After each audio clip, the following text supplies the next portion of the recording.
folks. Welcome back to the iHealth channel, iHealth Radio. This is the H Factor with your host, Hurricane H. New day, new show. An awesome topic that we need to really take a little bit of time and a moment to discuss. And my guest today is going to help us go through it and with some solutions that she has perfected to help people deal with this. And this is the topic of PTSD, trauma, and it's going to get deeper than that. But my guest today is Anissa Huda, and she is a Reiki master. She is a yoga therapist, and she has an unbelievable story, and that's all I'm going to leave it at. And so, Anissa, welcome to the show. Hi, thanks for having me on.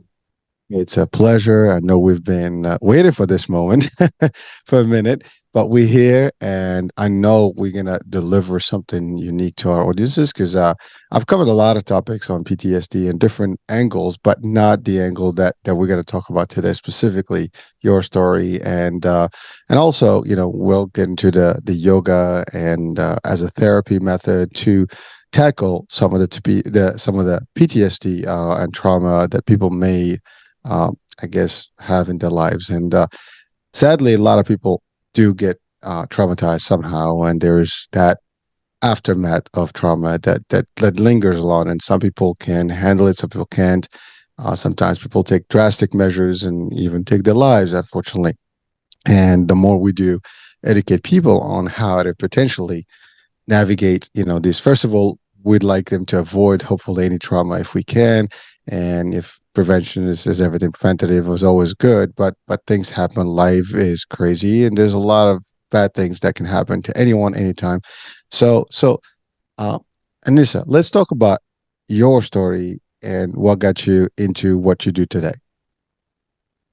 Well, I am unfortunately, I know trauma really well, like pretty intimately. I am the daughter of a Vietnam vet.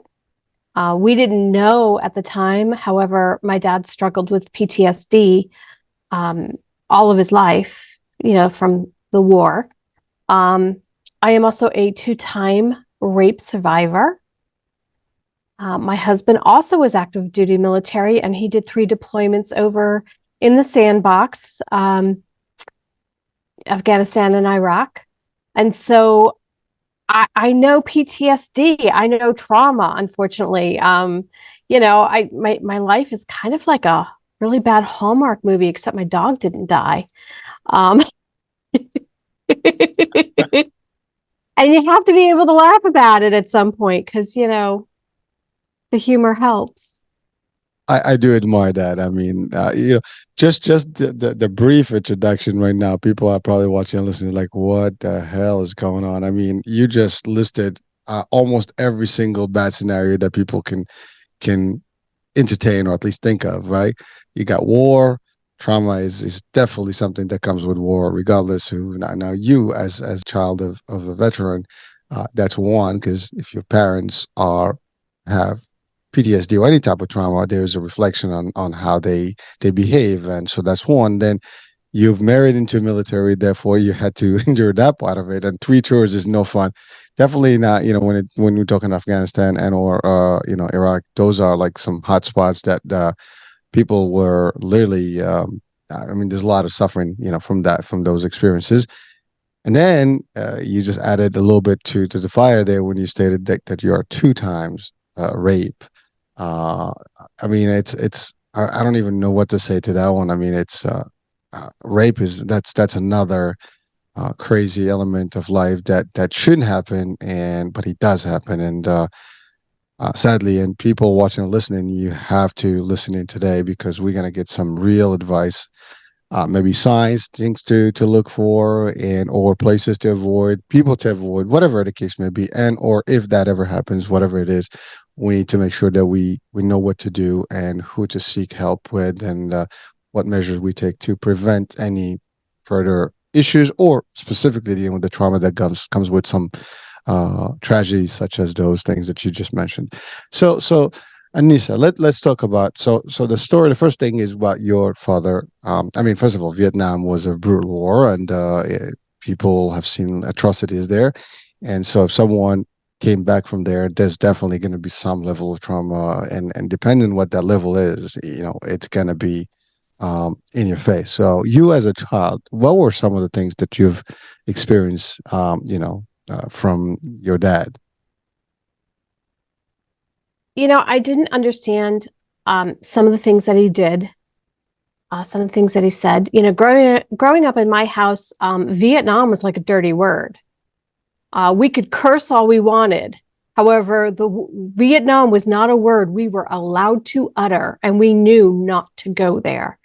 We were not allowed to ask any questions. Um, it was just, and if we did, watching him physically, how it physically even affected him. Not even, obviously, we didn't know emotionally, but just his physical presence, there was such a change in it. We knew that that was something we were not to go into. And, I feel really terrible. My dad, in probably the last 10 years, finally got some real help. And what a change. I was so blown away by the change it has made just in the last 10 years. And I mean, we're talking about a man who's now 80. And, this happened when he was so very young, and he carried this with him for all of these years. Um, he actually sat down one day and told me what happened, what really caused the PTSD. And I was blown away because that was something we never discussed. And for him to feel that he could sit down and open up and talk about it, I felt very honored. Now I understood. I understood a whole lot more, not only as a clinician, but also as his daughter, that little girl who saw what I saw growing up, and also as a human being. So it was really cathartic. I'm really happy that he is continuing to get help, and you know, hopefully one day he'll have peace.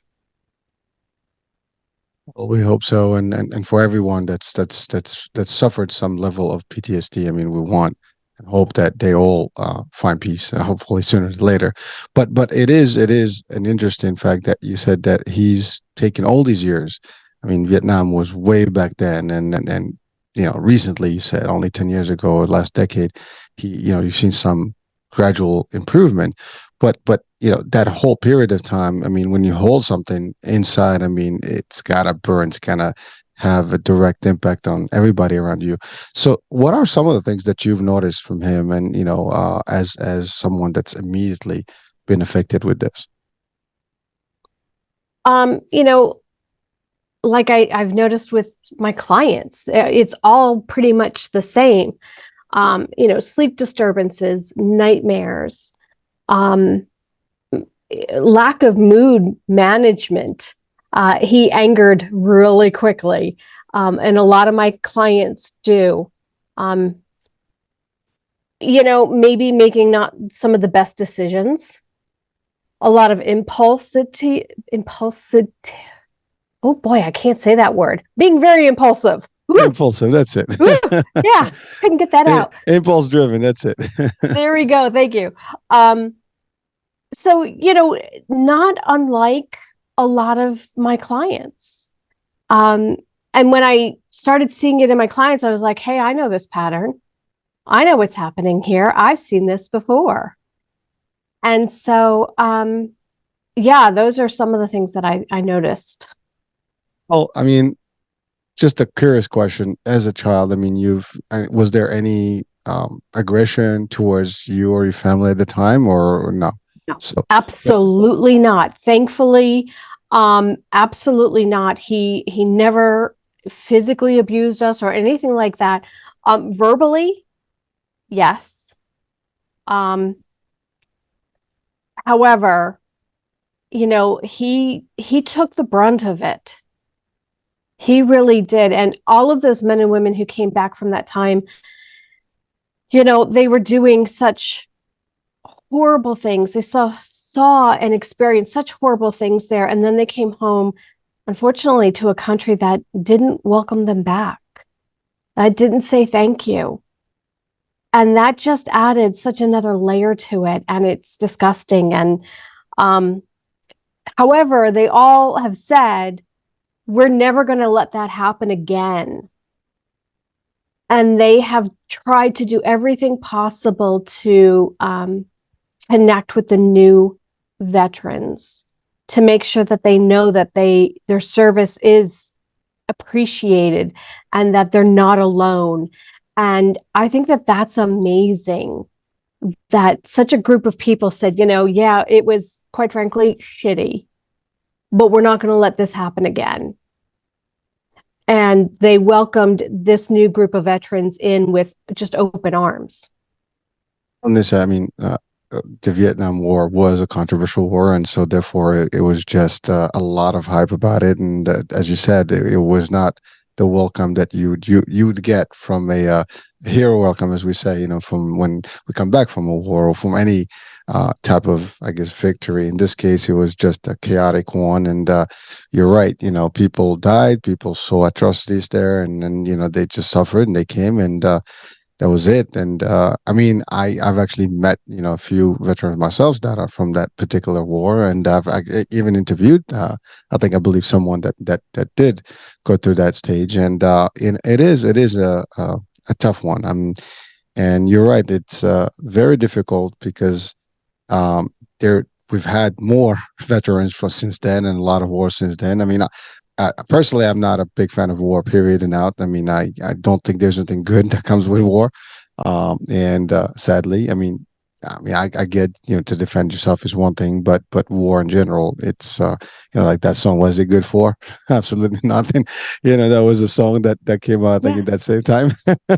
So just sadly, I think that's probably one of the things that kind of not made the veterans feel good about how they did and why they went there. And again, there's politics, there's all stuff with the war that comes along, but unfortunately people suffer one way or the other. You suffer if you are in a particular time frame.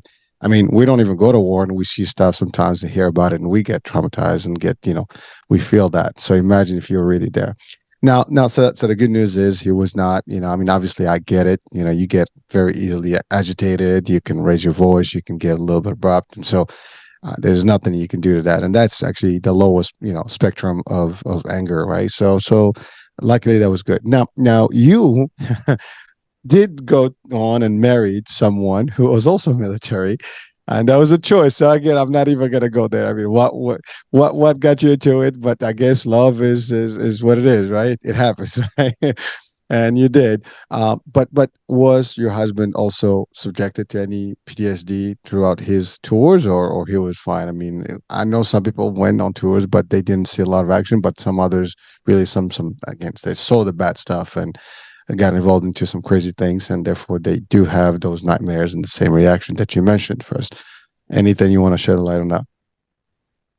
Well, love is blind and dumb.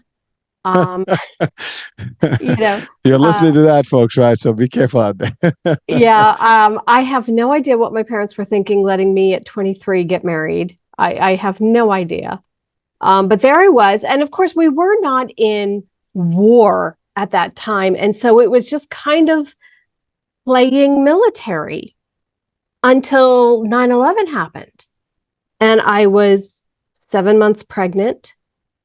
And I'm sitting there wondering, oh my God, is my husband leaving me for I don't know where to go? I don't know where for I don't know how long.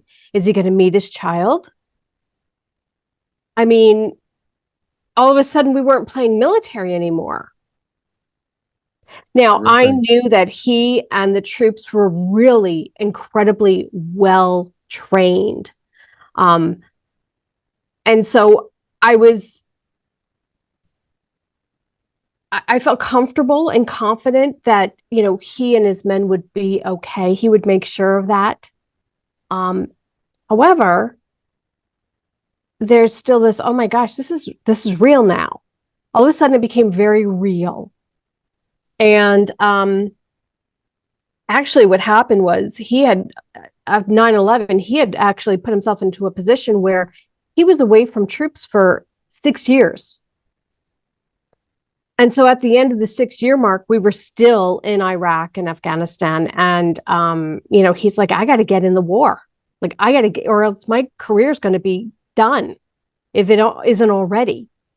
And so he actually made a deal with the devil to be inserted somewhere, and I can't say where, doing things that I can't tell you what. That's fine. Even though We it was so understand. many years ago, I still can't really talk about it. And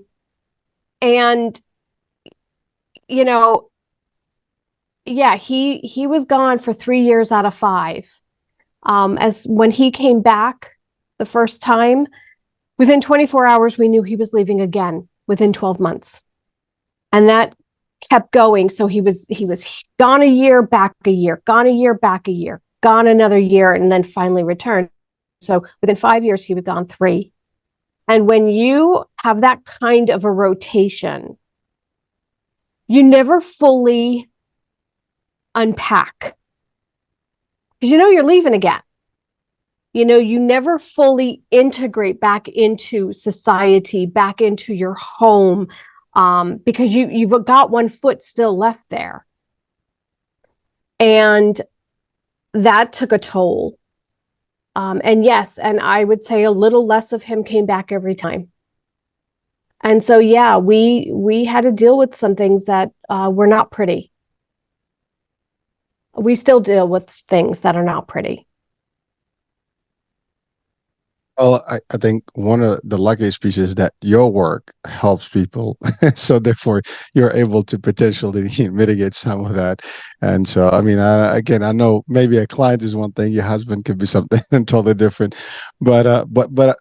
So what advice would you tell people right now that are listening, watching? I mean, either spouses or even people that are enlisted right now, enlisted in some sort of armed forces right now. Because I mean, the world is we're at edge right now. Everything is on edge, right? So we don't know what's going to happen, in the next few months or days, because everything is a little bit of, question mark right now. But what would you tell people right now, if you were to give advice on this matter? These men and women go to far off, distant places to war, and they want to keep it there. They want to keep it off of our shores, and I understand that. However, if they don't address their PTSD, they bring that war into their homes unknowingly. And that's what a lot of people don't realize. As much as these men and women want to protect their family and their loved ones, if they don't address their PTSD, they bring that war zone right home into their home. And so if you're sitting there and, you're dealing with PTSD, even if you don't know it, but something's not quite right, go get help. Your career is not going to suffer. Your military career, it's not going to suffer. They would much rather you be stronger by addressing this than being the weak link. If you don't address it, you are weak, frankly, because you're too afraid. If you think going to war is bad, dealing with your PTSD is probably worse. And that's what they think. Frankly, once they get over it and they deal with it, because you never get over it, but once they get over that hump and they have more of a manageable aspect of it, it's life is so much better. Life is enjoyable. Folks who are dealing with PTSD generally aren't enjoying their life. It doesn't have to be like that. And, saddling up to go to war is one thing, but saddling up to deal with your own demons, that's a whole other war. Those are the strong ones. Thank you. And he said, well, I mean, there are a lot of services. There are a lot of, resources available, I believe. And I know I've met a lot of people that are participate in different programs and so on and so forth, or they're doing things to support, the veterans that come back and hopefully. But as you said, there's a couple of things. Some people don't know they have PTSD, or at least they ignore it, or they almost are in denial that they have such a thing because it is difficult to accept that I am something's wrong with me, right? I mean, that's just all of us as humans. It's no one wants to admit that there's something wrong here. We just want like it's all the world, but eventually it gets to a point where it's just too overwhelming. You mentioned some of the key elements, lack of sleep, nightmares. I mean, the closest that everybody can actually relate to this, you watch movies, they do depict that well enough, where people cannot sleep, they see faces and they get, night sweats and all the stuff. But I mean, it's depiction, it's movie drama, but it gets you at least the idea of what it is. But no one can really know what it is unless you've gone through it yourself.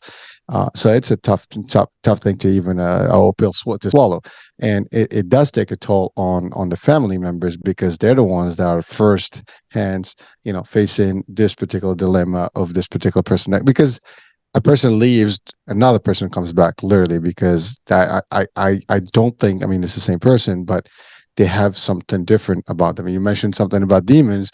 I guess there's an added value there that actually changes some of the parameters when they're back, and it's not easy to deal with it. And again, people have to be open to seeking help, as you said, and doing what's necessary to remove that.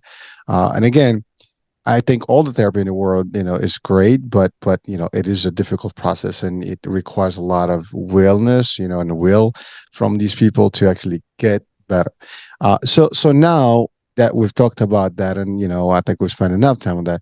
Now let's talk about your case. I mean, you said it well in the beginning. Like I have been surrounded with PTSD all my life, but then you added another one. I mean, you yourself experienced some events, the tragic events that actually could, and I'm assuming there was some level of that as well with you when you've gone through this process, right?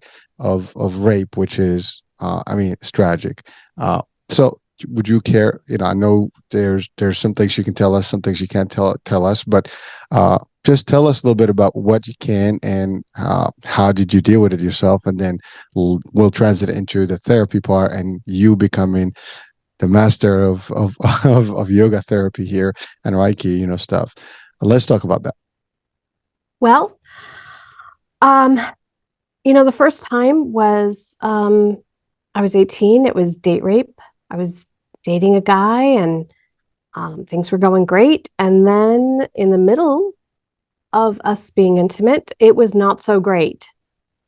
And I said, no. And I said, you're hurting me. At which point he proceeded to continue.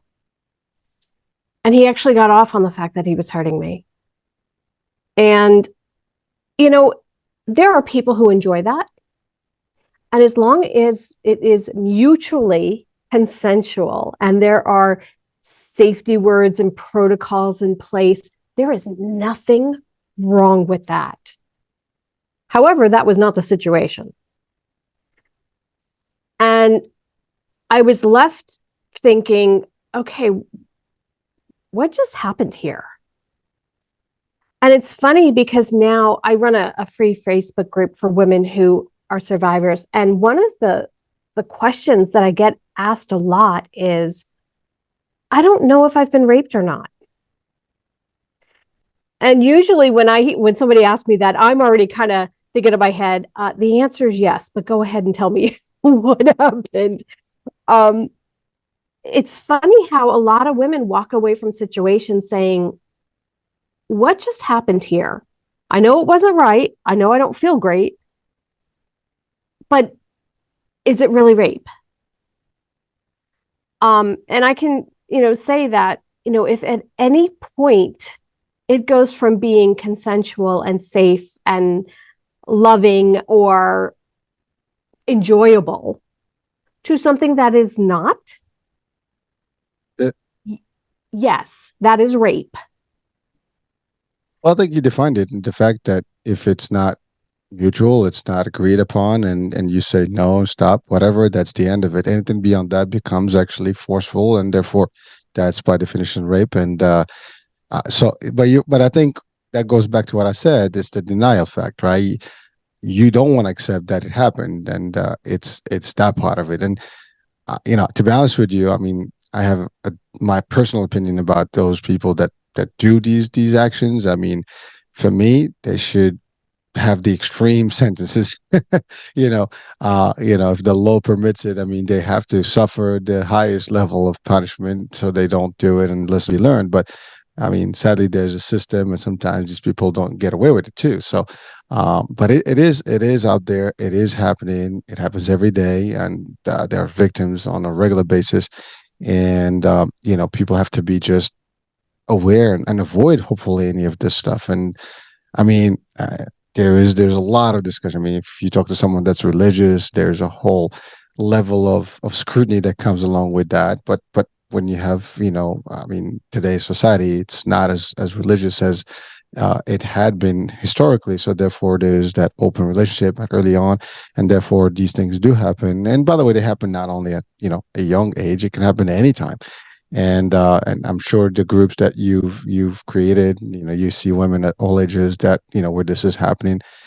And again, it should not be happening. There's no such thing as forceful stuff, and if it is, to your point, it's not right, and it needs to be addressed. So what are some of the things that well, first, you've gone through that. How did you, I guess, deal with it? I mean, as a young girl, I mean, I mean, you had to speak to someone about it, or maybe you didn't, and that's another part. If people don't speak about it, that's where it stays inside, and it drives them nuts. And obviously, I'm sure there's going to be some level of craziness that comes with that in terms of how you talking about nightmares, talking about all these things can be, some of the, I guess, ramifications of the aftermath. So, how did you deal with it? Well, I went to my mom and I said, I've had this experience and I really think I need to talk to somebody. Right And thing. she did not believe me. She said, "What did you do?" Uh, huh? She said, "But, I don't believe you. However, if you really feel like you need to go talk to somebody, we'll get you set up." And I did. And I did talk to someone. Now, in hindsight, I think, and this is something that you actually spoke of earlier, I don't think she could wrap her brain around that. I thought it was so heinous. She couldn't believe that that had happened. And so it was easier to cast doubt than to accept it and be supportive. Um, and actually my mom passed away earlier this year, and that was one of the things that I actually came to peace with. I didn't realize that that had bothered me, that the lack of support. And yet when I really sat down and thought about it as a mother, that must have been so horrific to hear. She probably couldn't wrap her brain around it. Now, she did help me get help and seek someone to talk to. So I think in her own way, she was trying to be supportive. However, and so to other survivors out there, those in your life might not support you the way you need them to, or you want them to, or you even expect them to. And it could be that it's just so awful, they can't wrap their brains around it.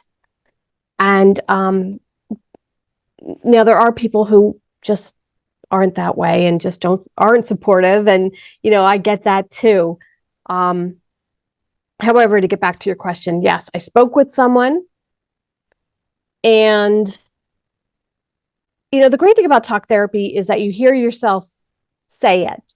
And so it really kind of gets into, your conscious mind is going through it. And, but that's all that happens. You're left into like this state of awareness. And, it's also in the body. Trauma is trapped in the body as well. And I didn't know any of this at that time. In fact, this was barely even spoken about. And so I just went on living my life. Yes, I got confirmation. Yes, this did happen. Yes, this is what it was. Okay. and now you move on. And over the years, there were things that I did that I didn't realize were because of my PTSD. And it really crawled into the nooks and crannies of my life. And, if I go out at night, I make sure that I park under a light. I check my back seat before I get into my vehicle. I always, as I'm walking to my car, I'm always looking underneath to make sure nobody's under my car. Um, or I go out with someone so I'm not alone. Um, there were movies couldn't watch. A rape scene, I couldn't watch that. That no, never. Um, there were just things that I just realized it was because of the PTSD. I was living my life within these parameters, and the PTSD was guiding it. Anissa, first thing, condolences for your mom. Thank you. Yeah. So that but I love what you said that you've made peace with the idea because, but again, I mean, I hear you and I can see her. I mean, I'm assuming you're a mother. Um, is that fact? Do you have Hmm. kids? Yeah. Okay. So Yeah, you as a mother, you feel it. It's different. You know about your kids. I'm a father, so I know that if my kids come to me with something, I mean, I'm gonna react to it. But you're right. It is no one is planning to hear that kind of news, right? And so everybody reacts differently, and someone can go crazy. Someone can just like, oh, there's not, no, I don't believe you. Someone can say like, well, let's go take care of business. It could be all kind of things, right? But I mean, she was almost in shock, and it is sometimes, factual that people may not get their head around. A fact that that's my child that's been a victim of this crime, and it's not something you want to just like accept, and subconsciously you might just decline that idea, period. hmm, And in your case you did eventually get to the point that it happened, so you realized that it was, but there was no, I guess, aftermath. There was no reaction to it. It was just that it ended there, but it didn't end there because in your mind now it's a fear factor and it stayed with you, and every single element that's gonna be of close enough to any danger situation, such as being alone, whatever, where you can get overwhelmed, then you basically in this trauma, mode, and that's a problem. And by the way, I think people watching or listening right now, everybody has some level of trauma in their life for something, right? Uh, I, th- absolutely. I think we all have something that fears or phobias, and those phobias come from something that happened to us when we were at a certain point of our life, and we never face those phobias, and therefore they stay with you, and they could be at different levels of extreme, but either one of them can be a problem. In your case, you were dealing with them the best you could, right? So you just kind of put all these forms and systems in place to actually kind of prevent it, by default. I mean, that was your reaction system. That was Yeah. your treatment to yourself. And a lot of people would actually go through that because there's the other part. I mean, I'm not sure how, I mean, the timing is also different. I mean, talking to, for example, a psychiatrist or a therapist wasn't always, and it's still not, the easiest way. And I can give you a good story. I mean, we have an actual live show where the world renowned psychiatrist, and we ask people to come on the show. And we barely get someone on. It sounds like people are afraid to actually ask questions, yet there's so many people that are going through trauma and things that it'll be easy to actually ask questions to get some of that. But it is still frowned upon to actually ask someone for help, or especially when it has to do with emotional or physical trauma, and it's people are just not able to face that. It's crazy to me that you could have cancer. And what do? Do you stick your head in the sand? No, you go and you get help. You have a whole team of doctors. So if you have a brain injury such as trauma, PTSD, that's what it is. It's a brain injury, believe it or not. Why wouldn't you go and get a team of doctors to help you heal this brain injury? I don't understand why folks, and part of it is the Western medical system that we have in place here. They have dissected every part of our bodies, and we have all these physical things, and then we've got all the brain stuff. And the two shall never meet. Well, guess what? I got to, you know, this is a lightning rod kind of a situation. Guess what? We are one being. All of the parts are in one place. You got to deal with the whole bag. You can't just dissect it out. Well, it's real. I mean, you're right. I mean, the mind and the body are one and the same. One affects the other. Your body's weak, your brain is not functioning. Your brain is weak, your body's not going to function. Your mind is not there, you're not going to be correct, and therefore you're going to do things that are going to affect your body. Whether easy one, you have trauma and stuff. People binge eat, do stuff. They gain weight. They lose, hope in life, and things happen badly. And you're right, it's one. But you said it best. The idea is that the brain is important and you need to treat it. And if you have a trauma and it's hurting, you need to find someone to help you guide through it. You can't do it alone because we're not expert in this. I mean, there are people that know how to do it.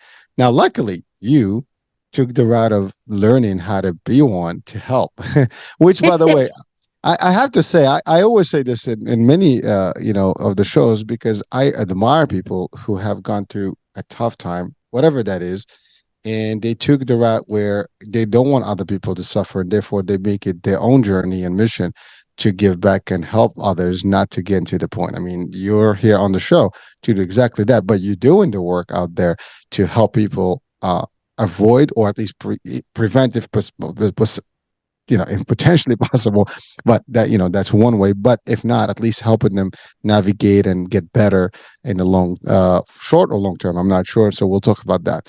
So thank you for doing that. So when did you get to really make the call? I want to be the one to help people. Well, it wasn't at first. That's for gosh darn sure. I didn't even know I was on this journey when I started this journey. The first thing I did was I became a Reiki master. And the reason I did that was because it was we were gearing up for my husband's second deployment. And we knew we were about a month out. And I said, all right, we got to tell our boys now. We've known all year, but the Army, they can change things. We didn't want to tell them right away. So we are a month out from you leaving. We know it's a sure thing now. We need to tell our boys. And so we sat them down and we told them. And 3 days later, our oldest son started with uncontrollable diarrhea. Could not control his bowels. We took him to the brigade surgeon. We had all kinds of tests run. We were doing everything possible. And the brigade surgeon came back and said, there is not anything wrong with him. And in fact, I can't even prescribe anything. He has a nervous stomach. He's upset about you leaving. And with that, at that point, my husband's walking out the door to go. And I'm left with this poor kid who can't control his bowels. I also was dealing with migraines. Both boys actually were having a tough time with sleeping. And I started doing some research online, and Reiki kept coming up. The word Reiki kept coming up. And I finally said, okay, I think somebody's trying to tell me something. I should look into this. I went and I found a Reiki master in Kansas City, which is about 2 hours from where we live.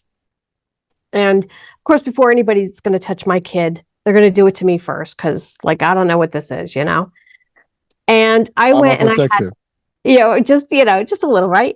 Yeah. And I went and I had a treatment done, and I was blown away. And I was like, oh my gosh, yes, my child needs this. And so the Reiki master actually, she said, well, why don't you do this for him? Why don't you become a practitioner? You can learn this. I was like, well, my gosh, sign me up. And 2 weeks later, I was in my first and second level of Reiki. A year later, I became a master, and I've been a Reiki master for over 10 years. I used it extensively for both the boys while my husband was deployed and even when my husband came back. Um, Again, I never really had any thought that I was doing this for the greater good. I was just trying to get my kid through the day without soiling his pants, which it did work, which was amazing and beautiful. So then I guess about 2 or 3 years later, one of the things that I loved was yoga, and I found it very grounding for me. And if I was going to do Reiki on a more grander scale and actually open up, a clinic so people could come in and whatever, I needed yoga in my life. I needed that to help ground me. And I hated being on anybody else's schedule. Um, I hear you. so I was like, well, why don't I learn? Like, I'll take the first level of yoga and I'll learn how to keep myself safe on a mat and I'll just do it myself. Well, I realized in that class that for me, yoga was a gift and that I wasn't teaching yoga. I was just sharing this amazing gift. And within a month after me finishing that class, I had 2 job offers. And I said, well, I think the universe is trying to tell me something. So I started working as a yoga instructor. And I started taking, a couple more teacher trainings here and there. And I kind of got the bug and I really enjoyed the people who I was with in these classes. And I just was having a really lovely time. And so I went to like a conference where you get to take several classes in a week. And one of the classes they were offering was for PTSD. And I was like, I live in the belly of the beast here. I mean, we live in a huge retirement community of military, active duty military, right by Fort Riley. I could bring this back and be of service to all of my community. I should do this.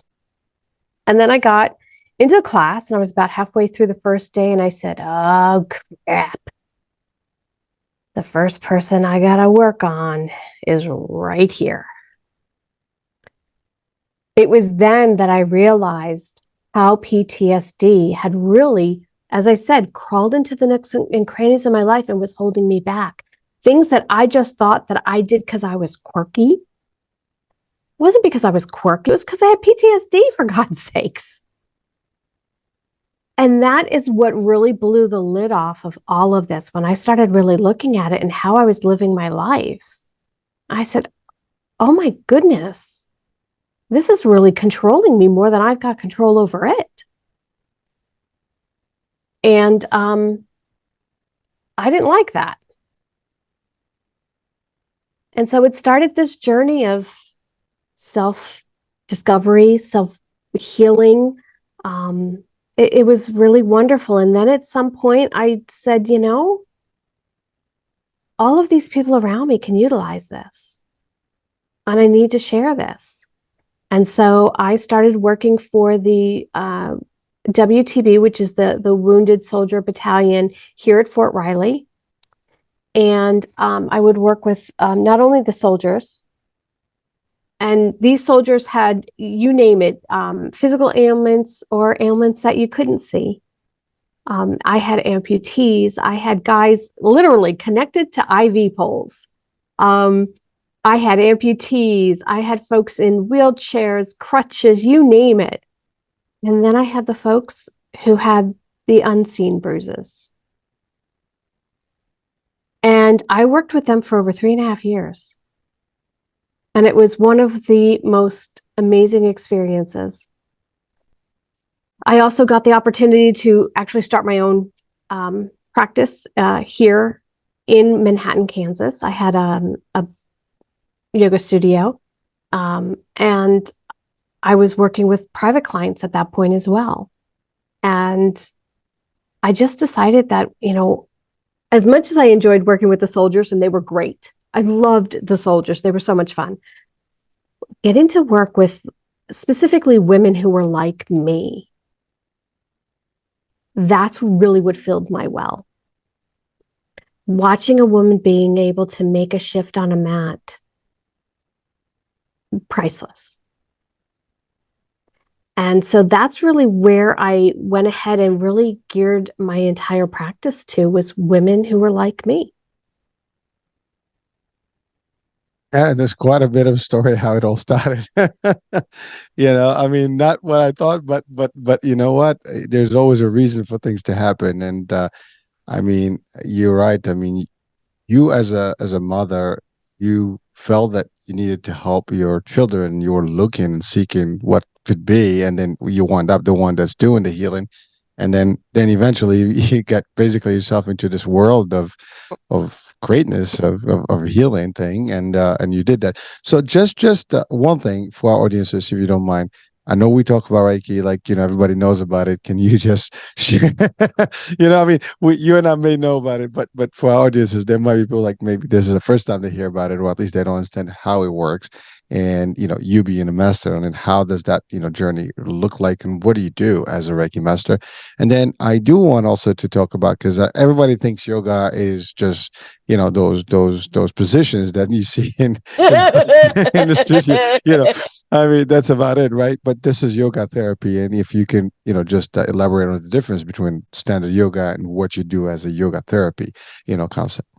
Sure. Okay. So Reiki is Reiki is so yummy. Oh, it is That's a a commercial right there. Reiki is a Japanese healing touch therapy. Now, you don't necessarily have to touch someone. I like to. I feel like my gift is better when I'm actually able to touch someone. Um, and what it does is it really helps the person relax and drop down into a place, pretty much into the theta waves, where self-healing occurs. We all have the capacity to heal ourselves, each and every one of us. And it allows your body to relax enough to drop down into that place so you can do some self-healing. Now, sometimes that includes taking a nap on the table. That's totally cool. Um, it's kind of like being on a chiropractic table, except you don't get adjusted. You might feel tremendous warmth. You might feel very cold. It is whatever your body needs. And what's even stranger is that you might feel tremendous warmth, and yet my hands might be ice cold, or vice versa. And so there's no rhyme or reason to it. It is absolutely lovely. It is incredibly relaxing. And if you've never had a treatment done, run, don't even walk, run and go get one done, because it is just so amazing. I did get an offer to have an actual session, and I still haven't done it yet. So now you really give me a little bit of a motivation to actually take my offer. Oh, you must. It is just so delightful, really. And like I said, some people fall asleep on the table, and that's totally cool.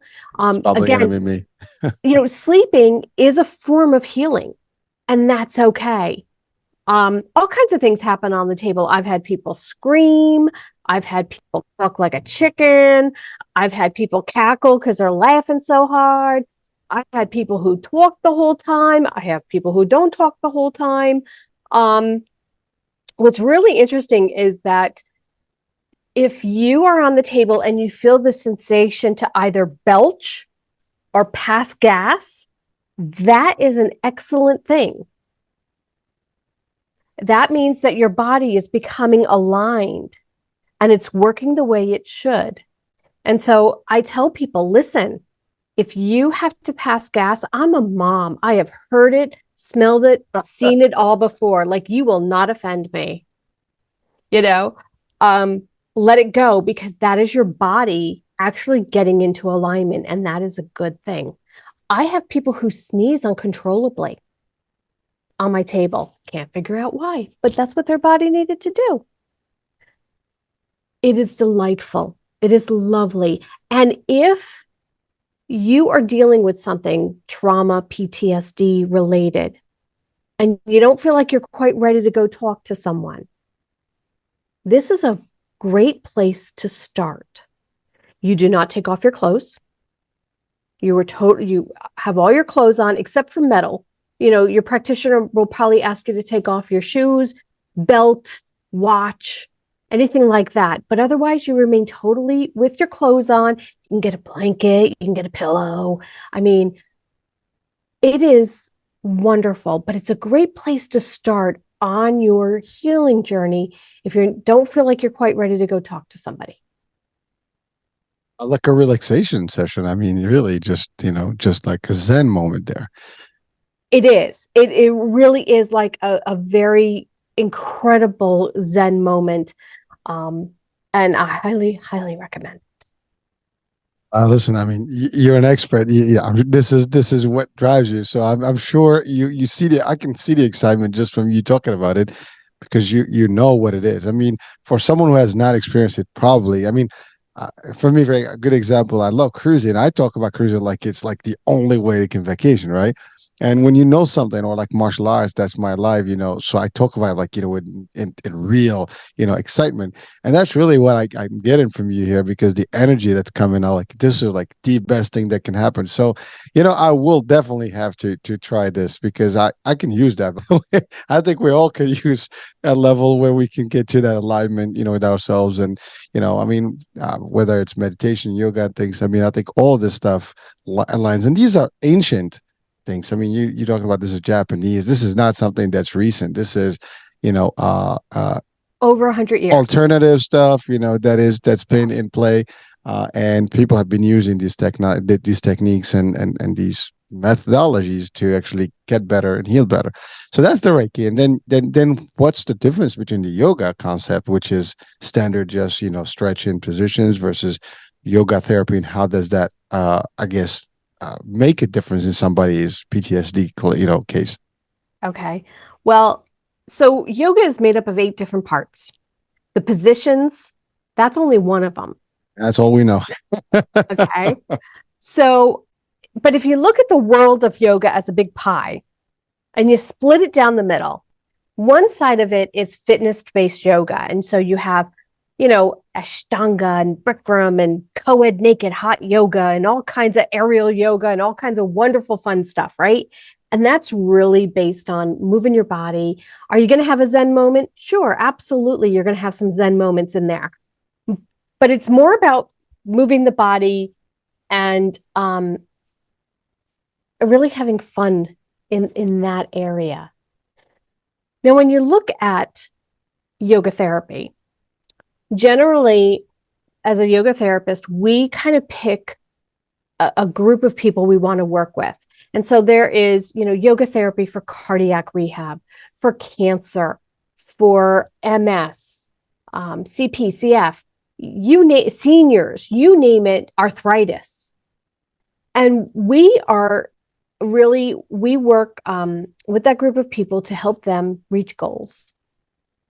I happen to work with people who have PTSD, trauma related issues, and TBIs, traumatic brain injuries. And so, because PTSD is a brain injury, people don't realize that, but that's really what it is. So, what we're able to do is really connect people back with their body. When trauma occurs and PTSD sets in, the brain and the rest of the body are not on the same page. They stop talking to one another.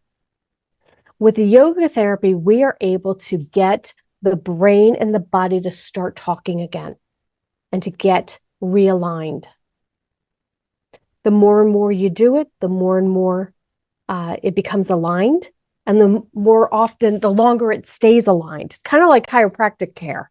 You got to keep going to keep it in place. And then the more and more it stays in place, You can So, space out your appointments then. mhm. That's what this is like. The more and more we can get your brain and your body on the same page, the longer it'll stay together. And then, you start working again like a whole human being, not just parts, Well, that's the ideal, right? So that's what we right? want. Yes. And so that's the difference between yoga and yoga therapy.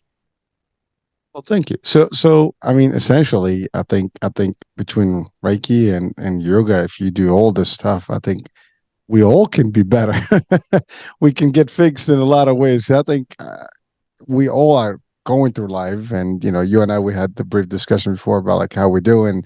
We always busy, but busy is good, and if you're doing the right stuff, what you love is always good. But there's always things that happen to us in a day-to-day basis. At a certain point or another, it does get an impact on us, and we're not talking about the extreme case of PTSD or all the other severe cases, but even at the lower level, I think we can still use some level of it and just to relax and get aligned properly. So this is something that I think recommended to everyone that's watching and listening, that if you have access to it and you can have access to it, to potentially do it. Now, if you've experienced anything close to PTSD, this is definitely something that would be a good way or in line of where you need to be going. Unless you really extremely need more advanced help, and I guess at that point would be like psychiatry, psychology type of level. But that's another discussion. I mean, again, by the way, and that's my question to you: do you even need that if you actually go through a full spectrum of treatment, and sessions in the Reiki and yoga therapy? Yes. And because PTSD is there are over 75 different symptoms that make up PTSD. Now, that doesn't mean everybody has all 75. It's kind of like a Chinese menu, two from column A, three from column B, and but it takes somebody really well equipped to look at you as a whole person and say, okay, you're having night terrors and you have IBS and you've got skin irritation and you've got this and you're doing that. This is all because of this one thing. And it really takes somebody very sharp to look at you as the whole person, because it's physical symptoms, there's emotional behavioral symptoms that show up. There's all kinds of things that show up within this, 75 plus range. So diagnosing PTSD is not easy by any stretch of the imagination. And then you need different techniques to counter different types of symptoms. So yes, is talking good? Absolutely. Medication. You might need some medication. It might not be forever. It could be short term, but meds are not a bad thing.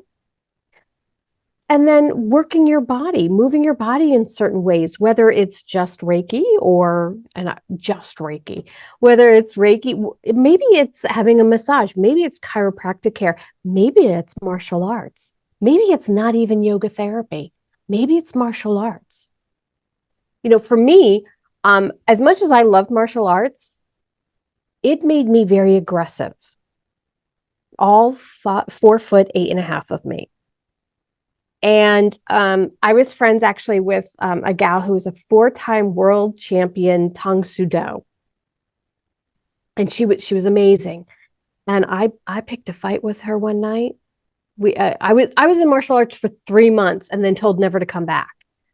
So one night we were in the dojang and I picked a fight with her, and she said to me, and she's a dear friend of mine. You have to understand, I've known her 30 plus years. She's a dear friend of mine. And this was back in the day. And she said, I will kick your ass if you do that again. And I did it again. And she kicked my ass. To me, martial arts was too aggressive. I couldn't handle it. I needed the yoga to actually help relax me. There are some people who need the martial arts, it works great for them, and they are able to do the same thing as we're able to do with the yoga. Some people like to run. You know, it doesn't have to necessarily be yoga therapy. It's about finding what meets that need. Now, is there a physical aspect to it? Yes, we do something. We work with certain muscle groups that help to release the trauma. Trauma is stored in certain muscle groups in the body. You're going to release that in martial arts. You're going to release that if you're running. Kickboxing, you're going to release that. If you are cross stitching, you're probably not going to release from that muscle groups. So no, cross stitching is off. No knitting, nothing like that. However, if you're moving your body like that, yes, you will physically release the trauma from the body as well as getting the mind and the body back online together. So it's very important. I find yoga to be the answer for me. I find yoga to be the answer for a lot of my clients, but it's not the answer for everyone. And so you really have to go out there and find what meets that need. And that's creating your treatment team. Again, if you have cancer, you're going to have a team of doctors working with you. In this situation, you have to create your own treatment team to help you. And that's going to be somebody to talk to, somebody to prescribe to you, somebody to help you move your body, maybe somebody to, do massage or whatever it is. But you need to create your own treatment team.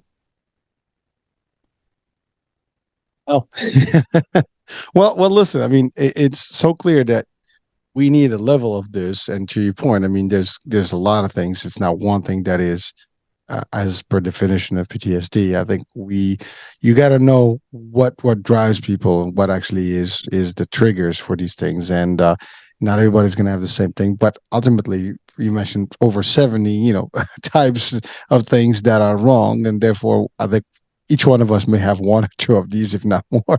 And so that means we all need some assistance. And you're right. I mean, like for me, martial arts was an actual anti-bullying for me when I was a kid, and it helped me, deal with that and build the confidence and the discipline. And you get to a point where you're not aggressive, you're not going to fight because you understand the stuff. And by the way, we have a joke in martial arts. The worst, opponents you have are the white belts or the newbies because they're just aggressive. Because you know what it is, they just take it like I want to prove you that you can't, I can handle you. But the thing is that technique always goes over, all that. And you only learn that in time when you get like really whooped a little bit a couple of times. You be, okay, I get my lesson. I'm cool. I'm cool. I want to listen this time. But it's funny that you said that. But it really is. But you're right. It's not for everyone. And but I think the concept of what you said about the relaxation, the yoga, different movements, the whole night, of the therapy practice, those are all things. And you're right. Someone may need all of them or more of these things, and whatever a combination, but whatever works for you. I think at the end of the day, the idea is that we want people to be better, feel better, live better, and that's all. And to your point, the same way you will treat your body, you want to treat your mind, and that's the thing. You need to get as many tools and resources to get you where you need to be. But what would be a typical time frame to actually for someone to start seeing results? Let's say if they just started working with you. I love this question. Your trauma is as individual as your thumbprint. And so is your healing journey. I've had people who were with me for 3 months and they're like, you know what? I'm doing a lot better. I've had people who've been with me for 3 years and they're still with me. I can't say how long it'll take. Generally, everyone sees a huge difference after the first session because they're like, oh my goodness. It is certainly not what they expect. Everyone thinks that a yoga session is very zen and quiet. And, that is so not my class. And it's actually designed this way scientifically, believe it or not. It is like the Anissa stand-up hour. I'm talking the whole time. And usually it's about food. So we're all like really hungry by the end of the class. It's interactive. The lights are always on. And of course, this is all done by design. I'm not a talk therapist per se. And so I need to keep you present because, when you get quiet and in the stillness, that's where the scary shit lives. I don't want you to go there. So I I'm love going it. to keep you present, but I'm going to have you in your body. You're going to get a whole full body workout and not even realize it. We're going to be talking the whole time. The lights are on. You're not going to be surprised if I generally never leave my mat. Why? Because people don't like it when you walk behind them. I generally don't touch my clients. My clients don't want me to touch them. They don't want anybody to touch them, So again, there are safety protocols put into place in my classes. This is unlike anything you've ever experienced. And with that, they are getting a full body workout. And so you are going to be like, oh, wow, I feel different. And that's great. So they're going to experience that. Most people come back because they had a really good time. Whether they laughed or they moved their body, everything was good. And so generally they come back for however long they need to. That's totally cool. But that's on them. They need to decide how long, they want to stay with it. So essentially, everybody gets to, participate for as long as they need. Then eventually they'll start seeing the results themselves as they participate more longer time. So I mean, it could be, but the way it sounds, if I get started with this, I mean, why would you go back? If it's good, you're gonna continue with it, right? I mean, that's how it is. Basically, you get addicted to something that is nice, and it's a community. It is definitely getting your mind out of the dark places and not being alone in your mind. So it gets you distracted, and so therefore you'll find a way to address things. And I'm sure there's more to this that makes it easier for people to just eventually feel better than that they were, and slowly but surely, as you said, you make progress, slow progress, and then before you know it, things are different because your behavior is different. I mean, it sounds just amazing, like how it is simple yet very effective. uh, Yes. And that's where, people, they look at me, they're like, this was easy. Yeah, it doesn't have to be hard. Now, in the, on the back end, I've done a lot of the science stuff. I know what I'm doing in order to make you do what you need to do. Yeah, it looks really simple and it's simple for you to do. However, there's a lot that goes into it. And but yeah, it's really up to you as to what your healing journey needs. all right, so Anisha, you are this work needs to be physical, right? Yet people have to be with you, or do you do any virtual work? Actually, I do everything virtual now. Oh, okay. Um, I live in Manhattan, Kansas, where the livestock outnumber the people. And the cows, they are not really into the yoga, although the bison like it, believe it or not. But the cows, not so much. I can get the picture right now. Just look out the window. I'm trying to imagine exactly what it looks like outside right now. Well, right now Uh, it's dark. oh yeah. However, and flat. Oh, okay, right, yeah. Yeah, How do you deal with the tornadoes? I mean, that's like tornado alley, isn't it? it is Tornado Alley.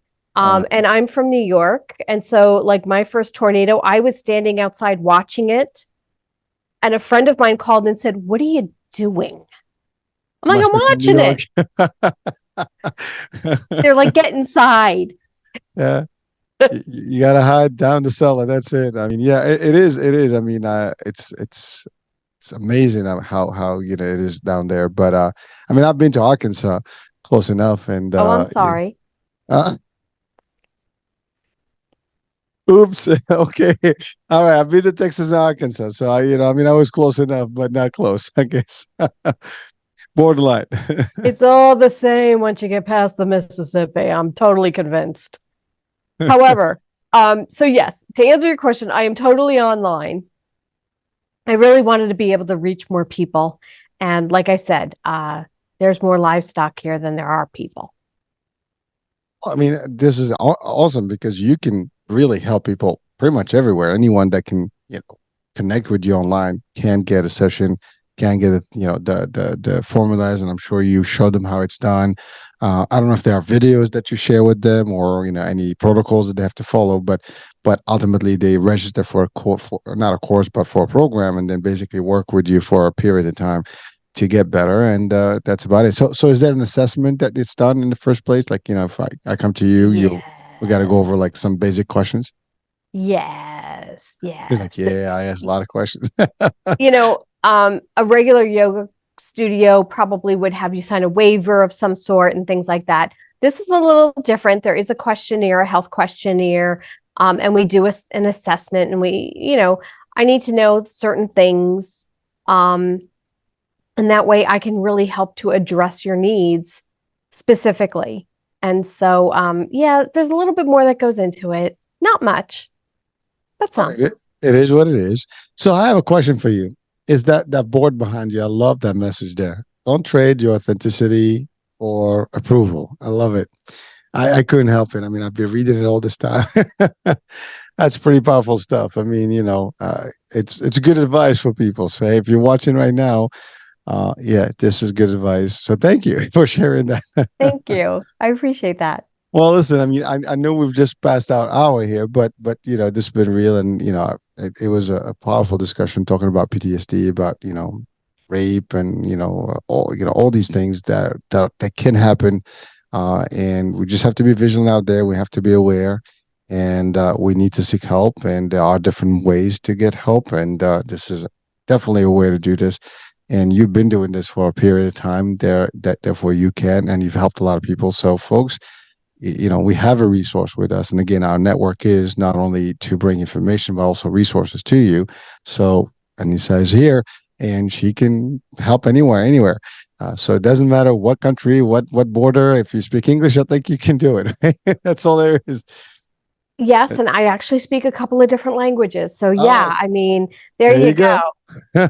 There you So go. I try to simplify, but you go beyond me. So that's it. But Okay, I'm sorry. no, but that's great. That's great. I mean, that shows that. I mean, you gotta love technology today. I mean, we're basically are connected anywhere now. You don't even have to move from a place to actually get the services that you need and the help you need, and that's the other thing. So there are no excuses, folks. If you're suffering, or you have a concern about your health or your mental health specifically, and you feel like you need a resource, there's plenty out there. I mean, I'm telling you, it's there's like we just can't say I don't know what to do or where to go. There's plenty of places, and again, we're sharing information right now and resource right here.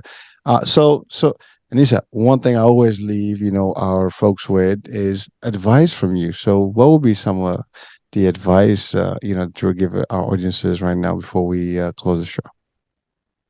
Giving up is not an option.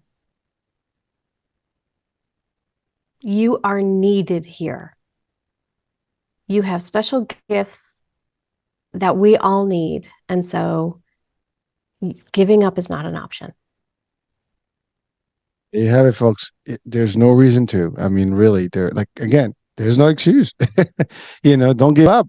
Just there is help, and you will do better. And you have a legacy, you have a mission in this world, and you have to fulfill it. And therefore, you can't just give up on yourself and on life, because life could be beautiful, and it is beautiful. And it's gotta be bumps and all these dark sides and dark roads. But the end, there is that light, and you gotta enjoy what it is, and it's worth it. That I mean, I believe in that personally, and I actually enjoy these talks because it keeps me pumped myself, and keeps the positivity all the time. And that's the other thing. I mean, I think what you do does promote positivity and energy, and therefore, if you have those things, and you see the world different. And I think when you do, then you're free. I mean, to roam any way you want, and live a happier life.